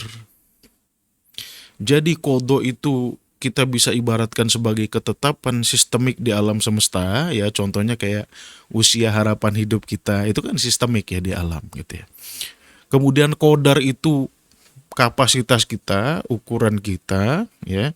Makanya kata-kata qadaro yaqdiru diartikan juga berkuasa. Ya, innallaha ala kulli syai'in qadir gitu. Artinya dia punya kapasitas, ukurannya cukup gitu. Ya. Kemudian ada kata-kata takdir. Takdir ini hasil usaha. Ya. Takdir ini berubah dengan berubahnya qadar gitu loh. Ya. Nah, nah inilah makna qada, qadar dan takdir dalam Al-Quran.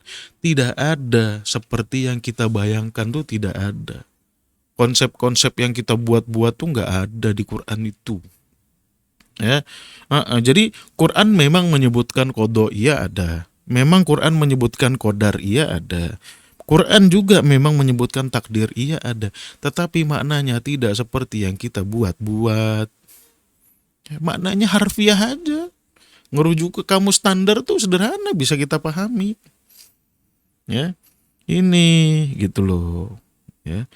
Nah sekarang pembahasan tentang akidahnya deh. Ya, kalau secara semantik tadi udah clear, nggak ada itu konsep-konsep takdir dalam Al-Quran. Sekarang ya, ketetapan. Kalau kita berbicara tentang ketetapan, ya, kalau kita berbicara tentang ketetapan, biasanya nggak lepas dari apa aja yang ditetapkan tuh. Rezeki itu paling nomor satu itulah. Itu selalu dibahas ya. Ketetapan rezeki. Rezekimu sudah ditetapkan, benar nggak? Benar nggak teman-teman? Apa rezekinya, berapa porsinya, sudah ditetapkan semuanya, ya. Benar nggak teman-teman? Benar ya? Rezeki. Yang kedua apa? Jodoh, ya. Jodoh. Siapa jodohmu? Ya, siapa jodohnya? Ya, itu sudah ditetapkan. Apalagi yang ditetapkan? Nasib. Ya, nasibmu, kamu nanti jadi apa? Jadi insinyur. Ya. Kamu jadi apa? Kamu jadi tukang pengangguran. Ya. Kamu jadi apa? Tukang gali kubur misalkan. Ya. Itu semuanya sudah tertulis. Nah, yang biasa kita diajarin semuanya tertulis di mana? Tertulis di mana, teman-teman? Semuanya tertulis di mana, teman-teman? Tertulisnya ini. Ketetapan rezeki, ketetapan jodoh, ketetapan nasib tertulis di Lauh Mahfuz. Ya, semuanya sudah tertulis di Lauh Mahfuz. Deng deng gitu ya. Tertulis di Lauh Mahfuz. Sekarang kita buka Quran yuk. Kita coba cari Lauh Mahfuz. Isinya apa sih Lauh Mahfuz tuh? Ya. Oh, ternyata Lauh Mahfuz di Quran cuma satu, teman-teman. Ya. Cuma satu. Cuma disebutkan sekali, ya, di surat Al-Buruj. Nanti kita lihat ya isinya Lauh Mahfuz nih apa. Kita kan mengatakan Lauh Mahfuz nih isinya semua ketetapan Tuhan gitu. Nanti kita lihat ya isinya nih apa gitu. Nanti kalau udah lihat beriman apa enggak gitu. Apa denial? Oh enggak, ini kan sumber Islam bukan hanya dari Quran gitu. Ya, ini abis ngelihat. Ya, ini teman-teman mau beriman apa enggak? Nanti udah diliatin nggak mau beriman gitu. Gimana aja susah kita jadinya. Tapi urusan masing-masing lah ya, kata Tuhan aja beriman urusan masing-masing. Man sya'a falyu'min, man sya'a falyakfur gitu ya. Kita lihat. Oke, ya. Untuk memahami apa yang ada di Lauh Mahfuz, coba kita mundur ke ayat-ayat sebelumnya. Oke? Hal ataka hadisul junud, telah datangkah kepadamu berita tentang pasukan siapa? Fir'aun dan Samud. Balilladzina kafaru fi takdzib, orang-orang yang kufur itu tetap mendustakan firman Allah. Wallahu min waraihim muhit, padahal Allah itu selalu meliputi mereka. Ya, bal huwa Qur'anun Majid. Informasi tentang hal itu, ya, padahal itu merupakan Qur'anun Majid. Ya, yang didustakan oleh orang-orang kafir itu adalah Quran Majid. Yang di mana terletaknya Quran Majid ini? Fi lauhin mahfuz. Jadi secara kasat mata, ya nggak perlu pinter, nggak perlu S2, S3, S tungtung, ya kita tahu apa isinya Lauh Mahfuz. Isinya adalah Quran. Ya, ini nggak perlu S tungtung otaknya nih untuk memahami ayat kayak gini nih. Akan tetapi yang didustakannya itu Quran Majid, di mana Quran Majid itu fi lauhin mahfuz. Ya. Lauh Mahfuz cuma disebut sekali, disebutkan sama Allah, isinya Quran Majid, Quran. Bodoh-bodohnya kita sebut Quran aja lah, oke? Isi dari Lauh Mahfuz ini Quran. Bukan nasib kau jadi tukang jual gorengan atau jadi tukang gali kubur, bukan. Kata Quran. Kalau mau kufur sama Al-Quran terserah gitu. Ya. Karena bebas kata Tuhan. Man sya'a falyu'min, man sya'a falyakfur. Inna a'tad. Yang penting kata Allah tuh habis itu ada konsekuensinya aja. Ya. Ini kan jelas ya. Quran Majid fi Lauh Mahfuz. Yang bilang nasibmu itu ada di Lauh Mahfuz siapa gitu. Ya, ini nggak jelas. Juntrungannya kemana tuh nggak jelas. Tetapi selama ini umat Islam taunya apa? Taunya nasib kita sudah ditulis di Lauh Mahfuz. Loh siapa yang ngomong kayak gitu? Tuhan nggak ngomong. Ya, Tuhan cuma ngomong di dalam Lauh Mahfuz itu ada Quran. Ya. Bukan nasibmu, bukan. Ya. Saya pun nggak ngerti kenapa kesalahan ini itu bersifat sistemik, ya, bersifat masif. Saya nggak ngerti. Saya lahir udah itulah keyakinan umat Islam. Ya, saya nggak ngerti. Ya, jangan tanya saya kenapa. Saya nggak ngerti. Tetapi kalau kita kembali kepada Quran, ya faktanya ini, bro, nggak bisa dibantah lagi. Isi dari Lauh Mahfuz itu Quran. Ya.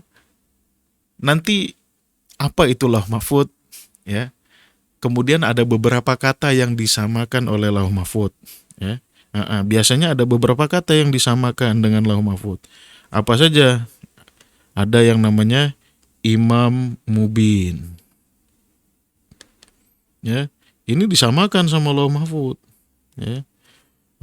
Ada lagi Kitab Mubin. Ini disamakan sama Lauh Mahfuz. Kalau teman-teman baca buka terjemahan Quran, itu rata-rata disamakan nih kosakata ini. Kemudian ada lagi apa? Ummul Kitab. Ini biasanya disamakan juga sama Lauh Mahfuz. Ya. Nah, apa makna Lauh Mahfuz? Apa makna Imam Mubin? Apa makna Kitab Mubin? Apa makna Ummul Kitab? Nanti saya jelaskan di buku saya, judulnya Kabut Akidah. Sekarang kita kembali ke sini dulu nih. Ya. Rezeki. Ya. Saya pernah dengar salah satu ceramah dari seorang ustadz. Ya. Ustadz tuh baca ayat ini nih. Ya, ustadz tuh bacanya ayat ini nih. Wa fis samai rizqukum.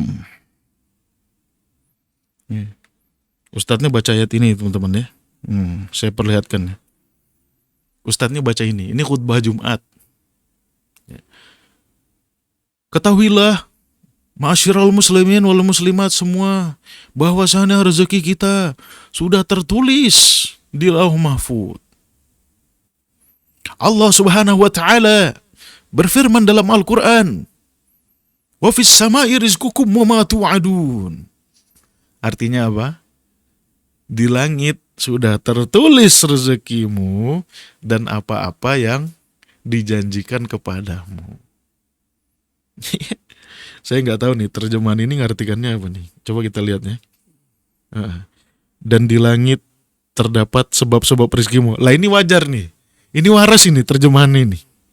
Ya, ini waras ini. Kalau yang dibilang sama khotib itu nggak waras tuh. Yang khotib yang pernah saya dengar tuh. Lah ini waras ini terjemahan versi apa ini ya? Heeh. Ini waras ini. Dan di langit terdapat, dia buka kurung, sebab-sebab rezekimu. Itu oke. Itu lumayan bener gitu. Daripada ustadz yang ceramah tadi gitu ya. Daripada ustadz yang ceramah wafis sama iris kukum mematu adun, artinya di langit ada rezekimu. Artinya sudah tertulis di lauh mahfud gitu. Ini demi Allah saya denger ya dari ustadznya langsung. Soalnya saya hadir sholatnya gitu. Ya, ini nggak bohong-bohong saya. Oke. Nah sekarang gimana sih memahami ayat ini? Kenapa Allah bilang di langit ada rezekimu? Ya, atau jangan itu dulu deh. Definisi rezeki ini loh. Ya, definisi rezeki ini loh. Ini kacau gitu. Gak usah ngomongin asal usulnya deh. Definisinya aja kacau. Umat Islam.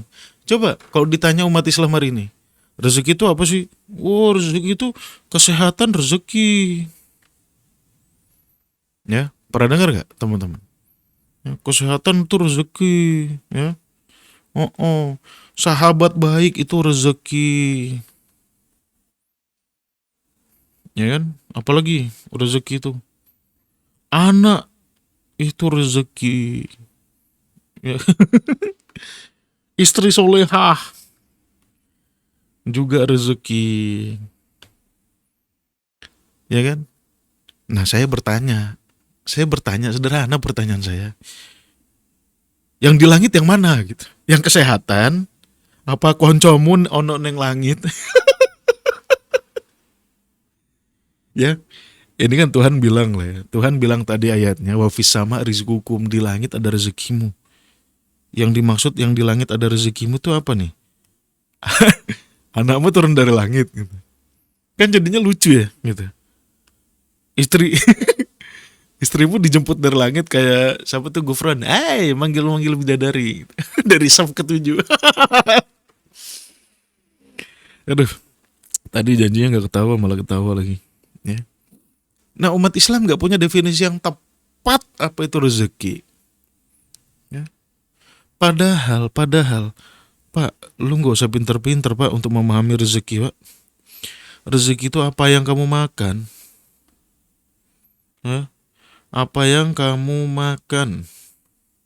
Itu maknanya rezeki. Apa yang kita konsumsi. Untuk kita bertahan hidup sekaligus untuk pertumbuhan kita. Itu namanya rezeki. Jangan diubah-ubah. Kalau diubah-ubah jadi kayak gini, kita jadi sulit memahami Al-Quran. Ya, misalkan ada ayat, ya, wa mimma razaqnahum yunfikun. Ya, wa mimma razaqnahum yunfikun. Dan dari apa yang kami berikan, ya, dan dari apa yang kami rezekikan, mereka berinfak. Ya, kamu bilang istri solehah itu rezeki. Sekarang istrinya mau disedekahkan kemana aja sini? Kan jadi aneh gitu loh. Ya, anak, ya, ayo anakmu sini, kasih siapa ayo? Ini perintah Tuhan, kita disuruh berinfak dengan rezeki kita. Ayo, anakmu kasih siapa? Ayo. Kasih saya sih saya nggak mau, tapi kalau istri soleha lihat dulu. Hah? Kasih sahabat gitu. Hah? Yang mana? Kesehatan. Ya, kamu mau ngasih kesehatanmu sama aku, mau diinfakkan ke aku gitu. Kamu jadi nggak sehat, aku sehat gitu. Ya. Ini kan jadi aneh. Kenapa ya? Karena mandai-mandai sendiri. Ya. Dan ini mohon maaf ya, yang ngomong kayak gini ini bukan ustadz-ustadz kampung, bukan. Tanpa merendahkan ustadz kampung ya. Nah, karena saya juga di kampung gitu. Ya. Ini bukan hanya di level kampung yang ngomong kayak gini. Di level nasional ngomong kayak gini. Oh rezeki itu kesehatan, sahabat, anak istri soleha pun rezeki. Jari sopo mas. Ya kau tuh ngarang-ngarang sendiri. Sehingga ketika kita menemukan ayat-ayat tentang rezeki, kita keder kalau kata orang Jakarta. Keder kita. Wa mimma razaqnahum yunfikun. Jadi istri saya harus diinfakkan kemana nih? Kabeh-kabeh dibilang rezeki itu gimana Pak? Gitu loh. Jadinya nggak nyambung pesan Tuhan. Pesan Tuhan itu apa yang kamu makan. Ya, kita makan apa? Apa yang kita makan? Makhluk hidup. Itu yang kita makan. Ya, ada tanaman, tumbuhan, ada hewan. Ya, ada tumbuhan, ada hewan.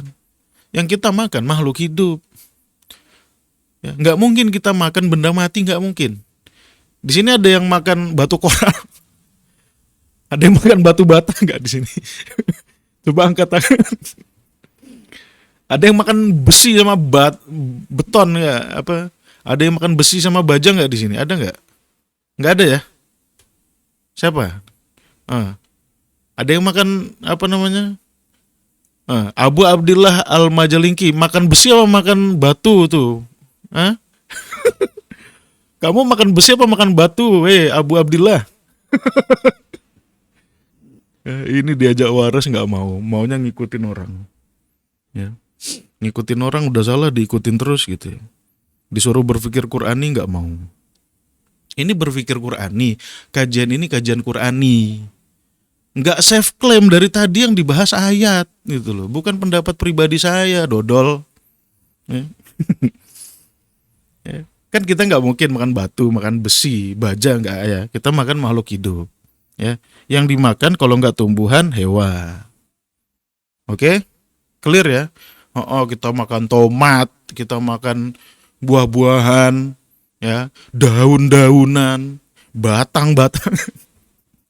Ya, kalau kata Pak Edo sampai kawan sendiri dimakan ya. Ya ini kita makan ya. Akar-akaran kita makan, daun-daunan kita makan, biji-bijian kita makan, buah-buahan kita makan. Ya, sampai hewan.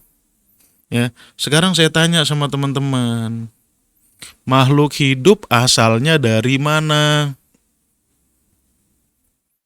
Makhluk hidup asalnya dari mana, teman-teman? Coba jawab di kolom komentar.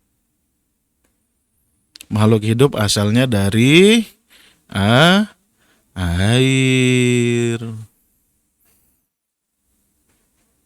Oke, makhluk hidup asalnya dari air. Tidak ada makhluk hidup yang tidak berasal dari air. Kecuali tadi tuh muridnya Gufron tuh, mungkin dia diciptakan dari dari baja dan beton itu. Kita semua diciptakan dari air. Lo manusia dari tanah. Tanahnya tanah basah, makanya Allah bilangnya tin. Ya, kalau tanahnya tanah kering, turap. Ya, turap ditambah air jadinya tin. Oke? Dari air. Oke? Nah, air ini, ya, air yang ada di bumi yang membentuk lautan ini, oke? Itu sih sudah dikonfirmasi ya sama Al-Qur'an. Quran juga bilang, ya, wa ja'alna minal ma' kulla syai'in hai. Jadi sains sama Al-Qur'an tuh selalu sepakat. Yang enggak sepakat tuh yang muridnya Gufron tadi tuh, itu buat-buat sendiri dia, ya. Wa ja'alna minal ma', ya. Quran sama sains tuh pasti sepakat nih, lihat nih ya. Dan kami jadikan segala sesuatu hidup asalnya semuanya dari air. Ya, matannya apa? Wa ja'alna minal ma' kulla syai'in hai. Dan kami jadikan setiap yang hidup berasal dari air. Sinkron, Quran sama sains tuh sinkron. Makanya aneh tuh kalau ada orang Islam gak mau berpikir sains, itu aneh tuh. Itu muridnya Gufron. Maunya mikir-mikir sendiri, ya. Udah gitu menghina kita yang mau berpikir, yang mau ya, yang mau jadi orang waras nih kita dihina-hina. Katanya, "Oh, kamu itu nggak Islami." Loh, mana? Oh, kita Islami, kita ikut Quran. Ya, Quran tuh pasti sejalan sama sains. Lah kamu ngikut siapa? Ngikut Gufron. Makoli ina, makoli makan tuh akidahmu. Ya, udah akidah bertentangan sama Quran masih aja jadi ini. Mang somen bukmun omyun pahum layar jiut. Nah, sekarang saya tanya sama teman-teman ya. Air yang ada di bumi ini asalnya dari bumi atau dari luar bumi?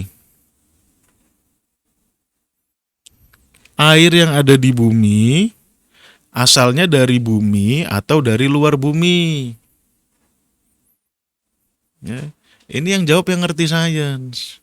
Kalau muridnya Gufron nggak ada yang ngerti sains gitu. Dibilangnya air di bumi ini keluar dari tangan Gufron. Udah lah, kita stop ngomongin Gufron ya. Dia udah kebanyakan diomongin orang. So. Dari luar bumi, dari langit, dari atas. Turun secara vertikal. Ya. Ini yang Allah maksud wa fis sama rizqukum. Jadi rezekimu itu turunnya vertikal dari langit. Ya kan? Kemudian dari air ini muncul entitas hidup. Melahirkan 2 jalur evolusi. Ada tumbuhan, ada hewan. Dari mana kita makan? Ya dari tumbuhan, dari hewan gitu loh. Jadi Quran tuh ngajak kita berpikir ilmiah. Sedangkan udahlah ya. Quran tuh ngajak kita berpikir ilmiah. Tidak mengajak kita berpikir mistis, tidak. Ya.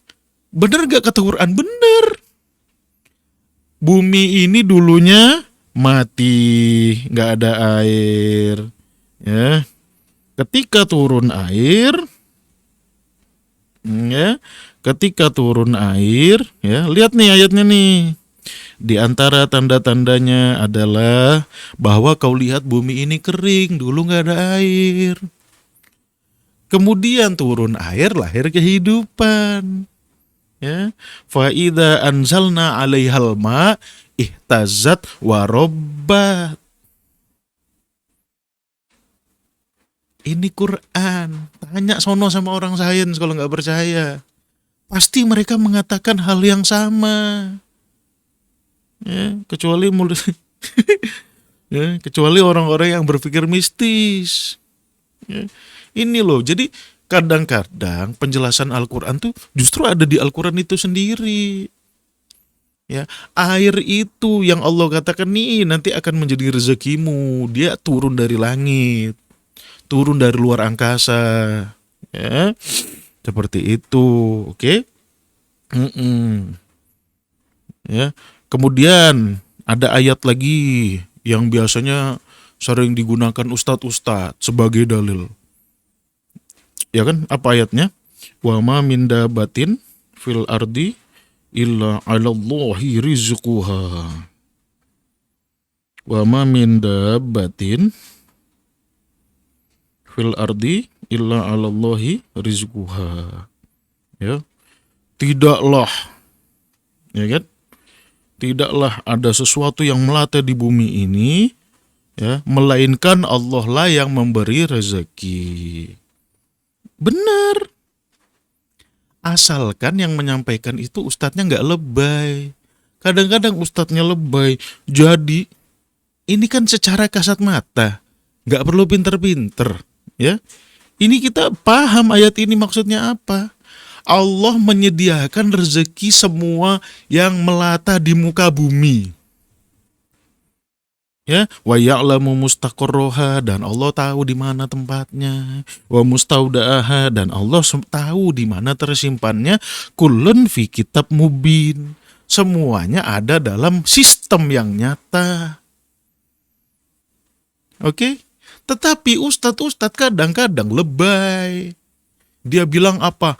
Lihat ayat ini, artinya Allah sudah menjamin porsi rezeki kita. Saya mau bilang mbahmu. Siapa yang bilang? Tuhan cuma bilang, aku sudah menyediakan rezekimu. Di mana? Di alam. Lantas bagaimana kita mengambilnya dari alam? Ya rujuk aja ke surat Yasin. Ya. Rujuk aja ke surat Yasin ayat 35. Kok Fatir? Ya. Rujuklah ke surat Yasin. Ya. Ayat 35. Mana sih? Ya.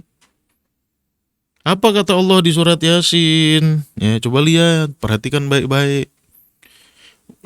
Waja'alna fiha jannatin, dan kami jadikan di bumi kebun-kebun min nakhilin, ya dari kurma, wa a'nabin, dan anggur-anggur, wa fajjarna fiha minal uyun, dan di bumi kami pancarkan mata-mata air. Ya, untuk apa liyakulu min samarihi? Kita bisa memakan buahnya.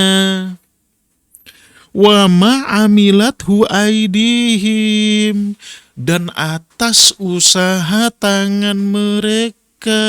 Mana translate-nya? Kok nggak keluar translate-nya? Ya. Dan apa-apa yang mereka usahakan oleh tangan mereka. Jadi rezeki itu pakai usaha tangan. Baik yang sudah tersedia di alam kita langsung petik, ataupun kita reproduksi lagi. Dengan apa? Dengan bertani, dengan beternak. Tetapi ingat, apapun yang kita lakukan, itu semuanya ada dalam kitab mubin. Ada dalam sistem alam ini yang nyata. Kalau mau bertani, ya penuhi hukum-hukum alamnya. Jangan padinya dibacain bismillah 7 hari 7 malam. Ya, kalau mau berternak, ya dirawat hewan ternaknya. Jangan hewan ternak disetelin murotal. Quran itu diturunkan buat manusia. Ya Allah, saya pernah nyaksikan ada kandang, ada peternakan, dibacain murotal. Ya Allah. Ada peternakan dibacain murotal 24 jam, ya Allah. Quran itu bukan untuk sapi, bukan untuk kambing, bukan untuk domba, bukan jadi mantra. Ya Allah. Kalau kita baca Quran jadi mantra itu masih oke. Kambing dibacain Quran. Yo. Bayangin aja kelakuan umat Islam tuh. Ya, pikiran mitosnya nggak bisa lepas. Ya, tapi pengen Qurani. Ya udah, akhirnya ayat Quran jadi mantra gitu. Itu esensi dari kelakuan umat hari ini. Suka nggak suka, disadari nggak disadari, setuju nggak setuju, itulah perilaku kita. Ya. Ini loh kata Tuhan, kau mau bantah apa lagi? Tetapi ada ustadz nasional, ya nggak disebutin namanya, ya bukan gibah ini. Tapi ada ustadz nasional bilang apa? Usaha tidak mengubah pencapaian rezeki. Ayo, Tuhan ngomong ini. Ya, Tuhan ngomong ini, apa yang diusahakan oleh tangan mereka. Ada ustadz nasional bilang, usaha tidak mengubah pencapaian rezeki.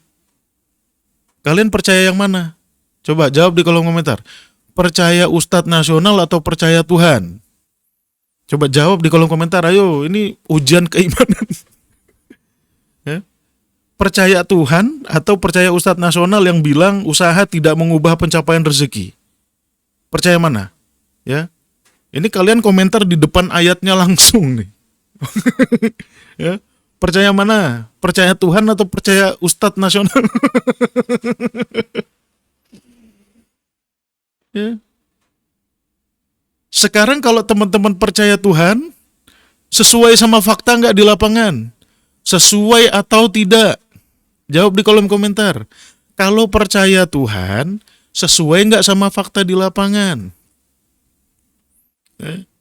Sesuai atau tidak di lapangan, teman-teman? Ya,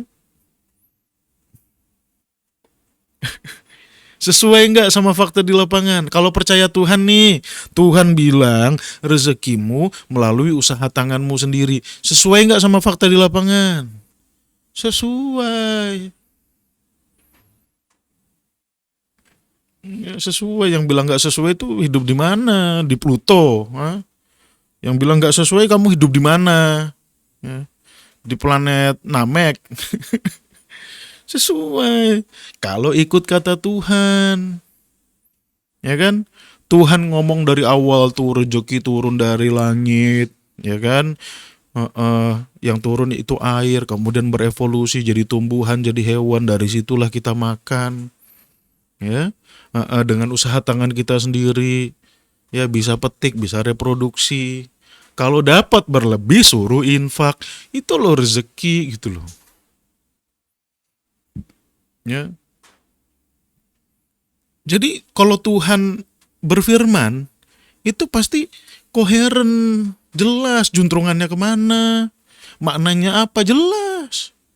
Tetapi hari ini ajaran kita sering dikaburkan sama ustadz-ustadz yang tidak bertanggung jawab. Ngomongnya ada dalilnya begini, ngomongnya si paling islami, tetapi apa yang diajarkan jauh sekali dari Al-Quran, bahkan bertentangan sama Al-Quran, gitu loh. Ya. Dan teman-teman yang di komentar, ya, sudah dibuktikan ayatnya ini, sudah dibicarakan ini loh faktanya, masih ngeyel. Itulah hasil didikan ustadz-ustadz tuh, ustadz-ustadz oknum ya. Walaupun 99,99%, tapi oknum gitu ya. Jadi ketika ditunjukkan ayatnya kita kaget. Oh ternyata ayat Al-Quran tuh tidak seperti yang kita diajarkan itu. Ya, tapi enggak lah, aku biar selamat ikut ustadz gitu. Loh, yang bilang kau selamat ikut ustadz siapa? Tuhan tuh jamin kau selamat kalau ikut Quran, bukan ikut ustadz. Saya kalau ngajarkan tidak Qurani, jangan ikut saya. Ikut Quran. Kalau saya ngajar berasal dari Al-Quran, ya ikutilah. Dengan niat ikut Quran, jangan ikut saya. Gitu. Ikut saya mau kemana? Gitu. Ya, nah jadi nggak pernah Tuhan bilang rezekimu ditetapkan porsinya. Nggak ada. Ya, pencapaian porsi rezeki kita sesuai dengan usaha kita. Makanya diatur sama Tuhan. Ya, kira-kira lo kalau duit lo banyak ya infak, ya.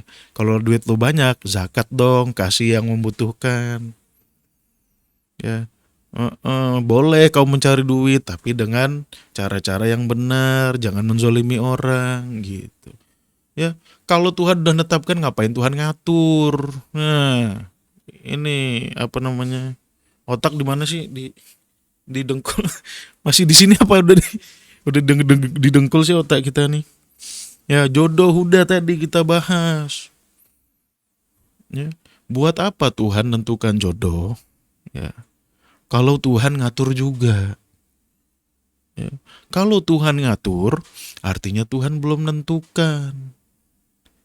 Ya, coba sekarang saya tanya teman-teman.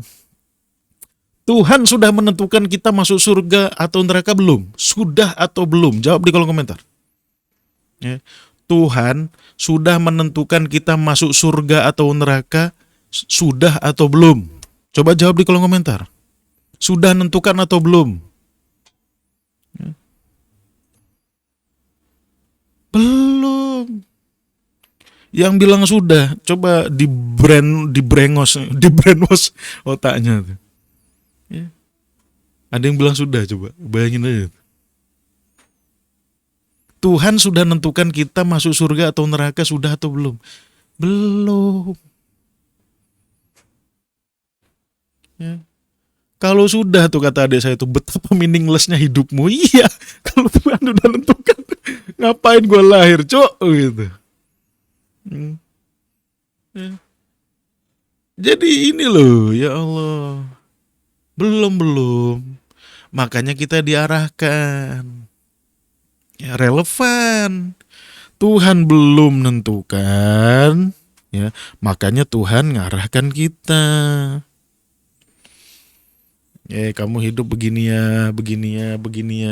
Kenapa Tuhan ngatur? Karena Tuhan belum menentukan. Bahkan tidak menentukan. Tidak. Ya. Nanti ketika dihisap nanti terbukti. Oh, ternyata kamu ini ternyata amal baikmu banyak. Ya udah, kamu masuk surga. Itu baru ditentukan. Ya, jadi nggak pernah Tuhan menentukan jodoh, nggak ada. Cari sendiri. Ya. Kemudian saya pernah mendengar kajian satu ustadz nasional. Pokoknya yang jadi korban ini ustadz nasional semua ya. Dia ada bilang gini. Pokoknya ustadz itu tuh digandrungi ikhwan dan akhwat se-Indonesia. Nah, tahu kan siapa kan? Ustadz itu digandrungi ikhwan dan akhwat se-Indonesia. Dan dia tanpa sadar menyesatkan ikhwan dan akhwat, tanpa sadar. Ya. Dia bilang apa? Tenang saja, akhi, ukhti, tenang saja. Jodoh kalian tuh sudah ditentukan. Ya. Setiap orang punya pasangan, kata dia. Apa dalilnya? Gaya ngomongnya persis lagi. Apa dalilnya? Bukalah surat Al-Anbiya. Al-Anbiya. Surat An-Naba ayat 8. Wa khalaqnakum azwaja. Dan kami jadikan kamu berpasang-pasangan. Jadi tenang, ukhti-ukhti yang cantik jelita ini. Kalau kamu belum dapat jodoh, tenang saja. Pantaskan dirimu. Kalau ngomong ke ikhwat, kalau ngomong ke perempuan, oke lah. Perempuan kan memang biasanya dilamar gitu. Ini kalau ngomong ke ikhwan gimana nih? Ikhwan tenang, udah pantaskan dirimu. Gak usah cari kesana kemari. Sudah perbanyak tahajudmu. Wa khalaqnakum azwaja. Dengan fakta sederhana, kita tuh bisa tahu penilaian kita dari ayat ini benar atau tidak. Faktanya, kalau kita mengartikan semua orang punya pasangan dalam konteks suami istri, yang baru lahir langsung meninggal gimana? Siapa pasangannya? Hah? Yang baru lahir sebulan 2 bulan meninggal, pasangannya siapa? Kalau di rumah atau Iswan, Seto sampai sekarang sampai sekarang belum punya pasangan. Siapa pasangan? Ya, kalian tahu Nietzsche nggak? Nietzsche itu jomblo sampai mati. Ya, siapa pasangannya gitu loh? Siapa istrinya? Jadi otak kita kalau mitos, baik jangan memahami Quran deh. Baca primbon aja, baca primbon. Kalau otakmu mitos, jangan baca Quran, baca primbon aja. Percuma dibacain Quran tuh otaknya liar gitu loh. Pemikirannya tuh terlalu konvensional. Tidak yang go internasional. Ya. Makanya kalau orang mitos baca Quran tuh jadinya mitos gitu. Ya. Apa maksud pasangan di sini? Apa coba? Coba ada yang jawab. Tolong ada yang jawab ya. Apa maksud berpasangan di sini? Ayo, ada yang bisa jawab nggak? Apa maksud berpasangan dari ayat ini? Wa khalaqnakum azwaja. Ya. Apa maksudnya berpasangan di sini? Jasmani rohani. Siang malam. Gampang kok, perempuan sama laki. Ya. Yang Allah maksud pasangan di sini ada jantan, ada betina, ada perempuan, ada laki. Bukan maksudnya konteksnya kalian pasti mendapatkan pasangan suami istri. Ya Allah, Ustadz Nasional, bayangin. Udahlah, sekarang itu nggak usah silo sama gelar akademis ya, sama gelar popularitas tuh nggak usah silo, ya. Karena Ustadz Nasional ya kayak gini kok. Ya. Makanya kita lihat dong ayat lainnya Allah ngomong apa, ya. Ya udah gini.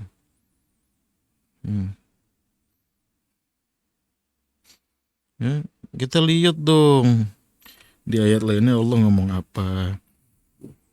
Ya, coba lihat. Surat apa nih? Surat Al-Qiyamah ayat 39.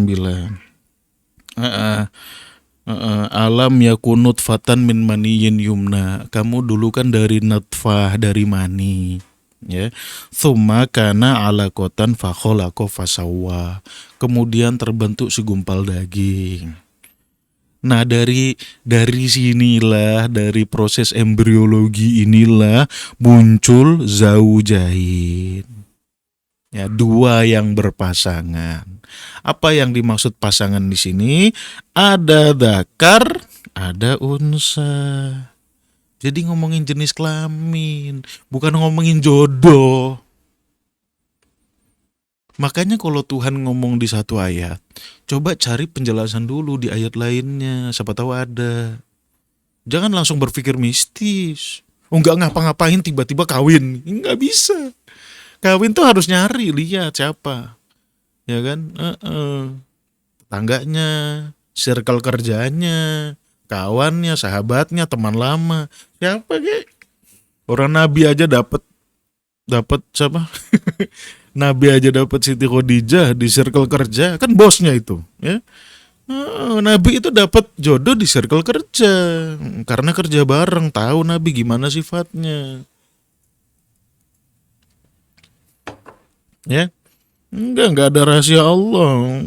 Rahasia apa? Tuhan terserah lu mau nyari jodoh siapa, ya. Makanya jodoh itu cocok-cocokan. Yang cocok langgeng, yang nggak cocok cerai.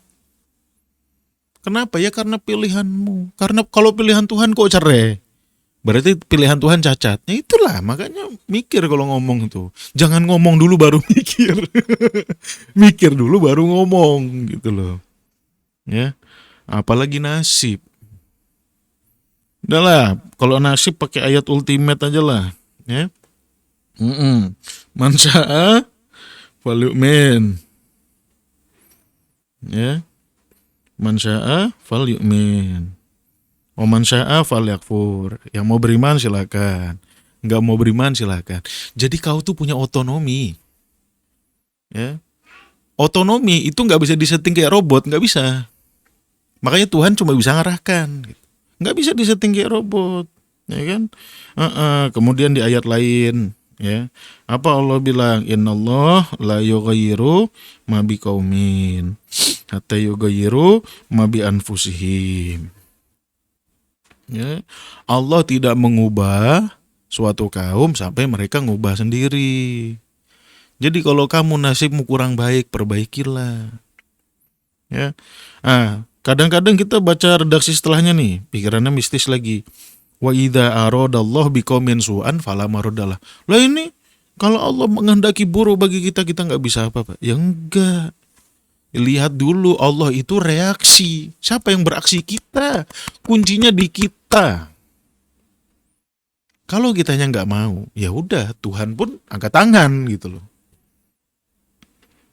Kalau kau mau dirimu buruk, ya udah, Tuhan nggak akan membuat reaksi apa-apa, ya buruklah kau gitu. Ya seperti itu. Jadi memahami redaksi setelah ayat ini jangan dipahami bertentangan dengan ayat ini gitu loh. Ini memahami redaksi setelahnya bertentangan sama yang sebelumnya, kan aneh. Ya, ya kan seperti itu. Dan takdir ini sebetulnya akan lebih mudah. Jadi nggak ada ya ketetapan-ketetapan itu, nggak ada. Saya coret-coret nih. Nggak ada. Ya. Makanya Tuhan suruh kita bertakwa. Takwalah. Bertakwa itu artinya apa sih? Hati-hati, sedikitkan kesalahanmu itu takwa, itu esensi dari takwa. Kau boleh berbuat salah tapi sedikitkanlah kesalahanmu gitu loh. Dan selalu perbaikilah perbuatanmu gitu. Makanya ada takwa ya dan amal soleh. Ya. Kita disuruh bertakwa sama Allah, sedikitkan kesalahanmu, jangan banyak-banyak. Ya. Kemudian perbuatanmu selalu menuju kepada ke arah yang lebih baik. Buat apa Tuhan nyuruh kita takwa? Buat apa tuh Tuhan nyuruh kita amal soleh? Kalau semuanya sudah ditetapkan, nggak bisa. Dah, pesan Tuhan nih, takwa amal soleh. Ya, hati-hati dalam hidupmu, jangan sampai perbuatanmu, keputusanmu, caramu berpikir ya merugikan dirimu atau bahkan merugikan orang lain. Kalau kamu sudah berbuat salah, lakukanlah amal soleh, lakukanlah perbuatan-perbuatan yang memperbaiki kesalahan-kesalahan. Gitu. Ya. Jadi konklusinya gimana? Ya mau nggak mau kita harus nendang rukun iman ke-6. Terserah mau dibilang nggak beriman, terserah gitu loh. Lo definisi beriman nggak beriman gimana? Ya beriman itu sesuai dengan Quran. Lah Quran ngomong gini gitu loh. Ya, definisimu beriman tuh apa? Kalau definisi beriman tuh harus sinkron sama Al-Quran, lah justru harus nendang rukun iman ke-6 baru sinkron sama Quran. Ya. Oh nggak bisa, ya kan rukun iman ke-6 ini bukan dari Quran, kau bikin-bikin sendiri gitu loh. Ya. Bahkan bertentangan sama Al-Quran, semua sudah ditetapkan. Nggak tahu lagi logikanya gimana. Sudah dijelaskan secara logis, ya, sudah dijelaskan secara Qurani. Kalau nggak mau beriman juga, masa bodoh. Man sya'a falyu'min, wa man sya'a falyakfur. Masalah bukan urusan kita lagi. Kita kan cuma ngasih tahu ya. Biar apa? Biar perilaku kita menuju ke arah logos, ilmu pengetahuan. Tidak lagi menuju kezaliman. Ya.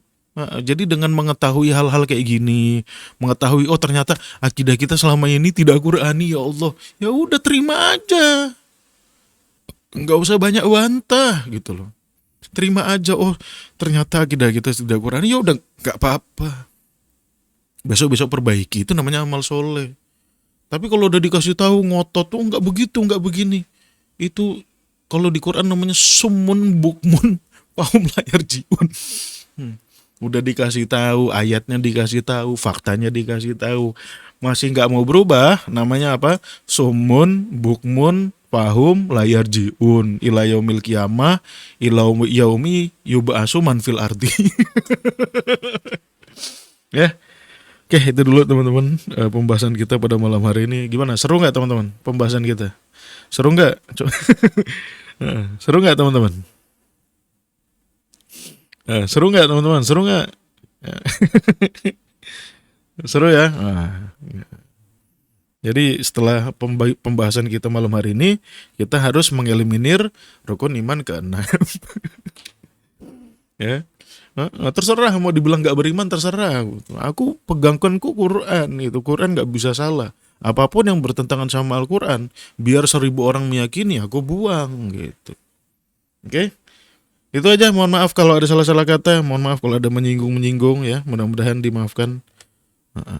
Kalau enggak juga enggak ada ruginya, ngapain enggak maafin saya, mendingan maafin saya. Wabillahi taufiq wal hidayah. Assalamualaikum warahmatullahi wabarakatuh. 2 jam gila.